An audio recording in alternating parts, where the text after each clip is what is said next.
Câmara já gastou mais de R$500 milhão com Zambelli desde a sua fuga do Brasil. Vamos lá, meus queridos. A deputada Carla Zambelli soma 521 mil em despesas de gabinete desde que deixou o país em 3 de junho, mesmo estando presa na Itália e aguardando decisão sobre o seu pedido de extradição.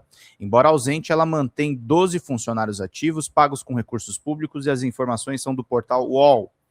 Os valores divulgados pelo site da Câmara correspondem aos salários da equipe entre junho e outubro. Novembro ainda não consta no sistema. Em outubro, Zambelli quase atingiu o teto mensal da verba de gabinete, R$133 mil, ao utilizar 132 mil. Mesmo afastada das atividades parlamentares e proibida de acessar o seu salário, de 46,3 mil e a verba de gabinete por ordem do ministro Alexandre de Moraes, a estrutura permanece funcionando porque ela segue no exercício do mandato. As aberrações que existem, né, gente? Um negócio muito doido, como a grana é gasta de uma maneira completamente descabida, né, queridos? Segundo sua assessoria, o gabinete continua executando tarefas como acompanhamento de emendas, projetos de lei e articulações no Estado. Cada deputado pode contratar até 25 secretários parlamentares, cujos salários variam entre 1.584 e 9.359, podendo dobrar com gratificações. Desde o início do ano, somando o período anterior à fuga, Zambelli gastou 1,1 milhão com pessoal. Após o seu afastamento, 17 funcionários foram desligados em períodos diferentes e o suplente José Olímpio chegou a comandar temporariamente o gabinete. Situação judicial no Brasil e na Itália. Zambelli foi condenado de forma definitiva pelo Supremo Tribunal Federal a mais de 15 anos de prisão em 2 processos: contratar um hacker para inserir um falso mandado de prisão contra Alexandre de Moraes e sacar uma arma contra um homem na véspera das eleições de 2022. Com trânsito em julgado, a pena não pode ser mais revertida. Mesmo assim, a CCJ da Câmara rejeitou a abertura de processo de cassação, impedindo que o caso fosse levado ao plenário. Na Itália, a decisão sobre sua extradição foi adiada para 18 de dezembro. Seu advogado Ângelo Alessandro Samarco pediu à Corte de Apelação de Roma que avalie novos documentos, entre eles o parecer da CCJ contra a cassação, que tenta usar como argumento para impedir a extradição. Zambelli deixou o Brasil alegando tratamento médico, sem detalhar o destino ou quadro de saúde. Dias depois, Moraes decretou sua prisão definitiva. Ela foi detida na Itália em julho e desde então as audiências trataram apenas de pedidos da defesa para reverter a custódia. A sessão desta quinta é a primeira dedicada efetivamente ao processo de extradição, adiada anteriormente por conta da greve dos servidores públicos no país. Carlinha. Vamos para a família Bolsonaro, meus caros, minhas caras, bora.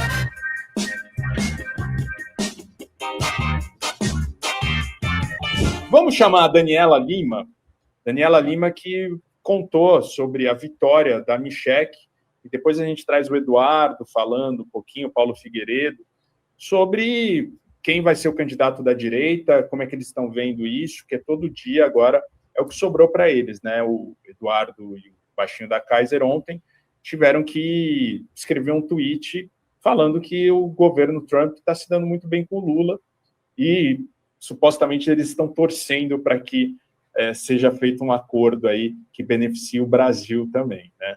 Os caras agora estão completamente perdidos, de mãos atadas, sem moral nenhuma também, tá? Porque você acha que o eleitor, o seguidor do Eduardo Bolsonaro acredita no que o Eduardo fala agora? Acabou.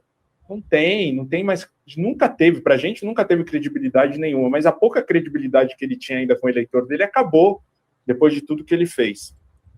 Vamos ver o que a Dani Lima tem para falar aqui, ó, né, sobre essa disputa entre Michelle e os filhos. A utilização que a direita está recebendo, a Michelle Bolsonaro não vai se submeter ao crivo ou submeter os planos políticos dela ao crivo do 01, 02, 03. Flávio, Eduardo e Carlos Bolsonaro, desse triunvirato, né?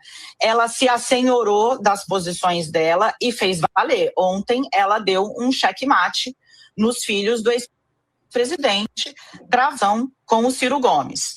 E aí, o que está acontecendo? Os outsiders, o time que está trabalhando para o Ronaldo Caiado, o time que está trabalhando para o Ratinho Júnior, estão olhando e estão falando, bom, se for um candidato, se a Michelle se essa ala do PL de que seja ela a candidata à presidência, vai rachar a direita, porque alguém com o sobrenome Bolsonaro não vai ter apoio de todo o centro. Então, os outsiders da direita estão se animando. Por quê? Estão vendo a possibilidade real de alguém com o sobrenome Bolsonaro, que, claro, vem com um apelo eleitoral forte, mas pode também afastar um eleitor de centro.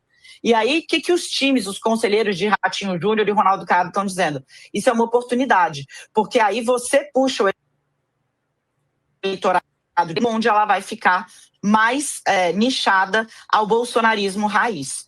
A gente precisa acompanhar agora com muito vagar o tamanho do investimento do PL na Michele Bolsonaro. A disposição do Valdemar da Costa Neto de fazer dela uma grande estrela do partido é imensa, Fabiola. É imensa. E isso pode abrir uma avenida para esses outsiders correrem. Quem está gostando muito de ver a direita se redividindo novamente é o Palácio do Planalto, que acha que isso pode ser bom também, claro, para o Lula. Porque aí, em vez de discutir, de dialogar, de debater com um candidato, o Tarcísio de Freitas, por exemplo, o governador de São Paulo, que uniria todo o centrão e o bolsonarismo, pode ter essa divisão aí, na qual esses candidatos do mesmo campo, da direita, vão precisar brigar entre si para chegar num segundo turno contra Luiz Inácio Lula da Silva. Cara, dividiu o que já estava bastante dividido. Tava tipo um bolo de São Cosme e São Damião, tipo o bolo do Bexiga lá no aniversário de São Paulo, bem divididinho, e agora dividiu um pouco mais. Será que ela não está querendo aí a vaga para disputar a presidência? Seria ótimo, na verdade, né? Se ela disputasse a presidência e o Tarcísio também. Mas pode ser que o Jair, no sentido de não querer, né, dar seu espaço para ninguém de fora da família, aposte nela, porque o Eduardo é muito rejeitado, muito mais do que ela. O Flávio não pode ficar sem mandato, senão é preso. O Carluxo é um retardado. O Abortildes, outro. Então, sobrou quem? A Michele. E a gente tem o Eduardo aqui, né, o camisa 10 aqui do governo Lula, falando sobre essa movimentação, né, toda. E eu pretendo apoiar um outro candidato em 2026, desde que ele seja identificado com os meus eleitores que são bolsonaristas. Se porventura nós tivermos uma eleição onde ninguém represente esse sentimento, nós escolheremos entre aqueles menos piores. E eu pretendo apoiar um outro candidato em 2026. Botem uma coisa na sua cabeça, na cabeça de vocês. Bolsonaro é um presidente, um prisioneiro de guerra. E depois que ele estiver livre, ainda vai ter que ser tratado. Tratado para estresse pós-traumático, tratado para que tenha plena recuperação. Não tem como condições de liderar qualquer coisa. Como condições de liderar qualquer coisa. Você vê que está muito fragmentado, né, Helder? Tem uma cisão aí, uma ruptura entre as várias partes, ninguém sabe mais o que falar. A direita, que sempre combinou muito direitinho o discurso, né, e a gente viu a ascensão deles do gabinete do ódio, né, que soltava todas as notícias, né, através de conexões também com gente de fora, do exterior, dos Estados Unidos, da Europa, né, as pautas eram sempre as mesmas e ganhavam muita gordura ali nas redes sociais.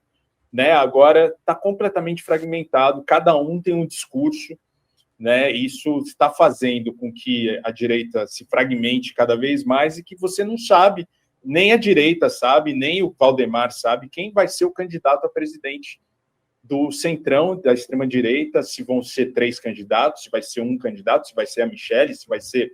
Ninguém sabe, né? Ninguém sabe e ninguém quer também ser candidato a presidente porque sabe que vai perder. Né, o Tarcísio quer para 2030, porque aí a chance dele é maior, né, ele sendo novamente governador de São Paulo. Ele não vai dar esse tiro agora para perder e aí ficar sem cargo. Eu acho, pelo menos.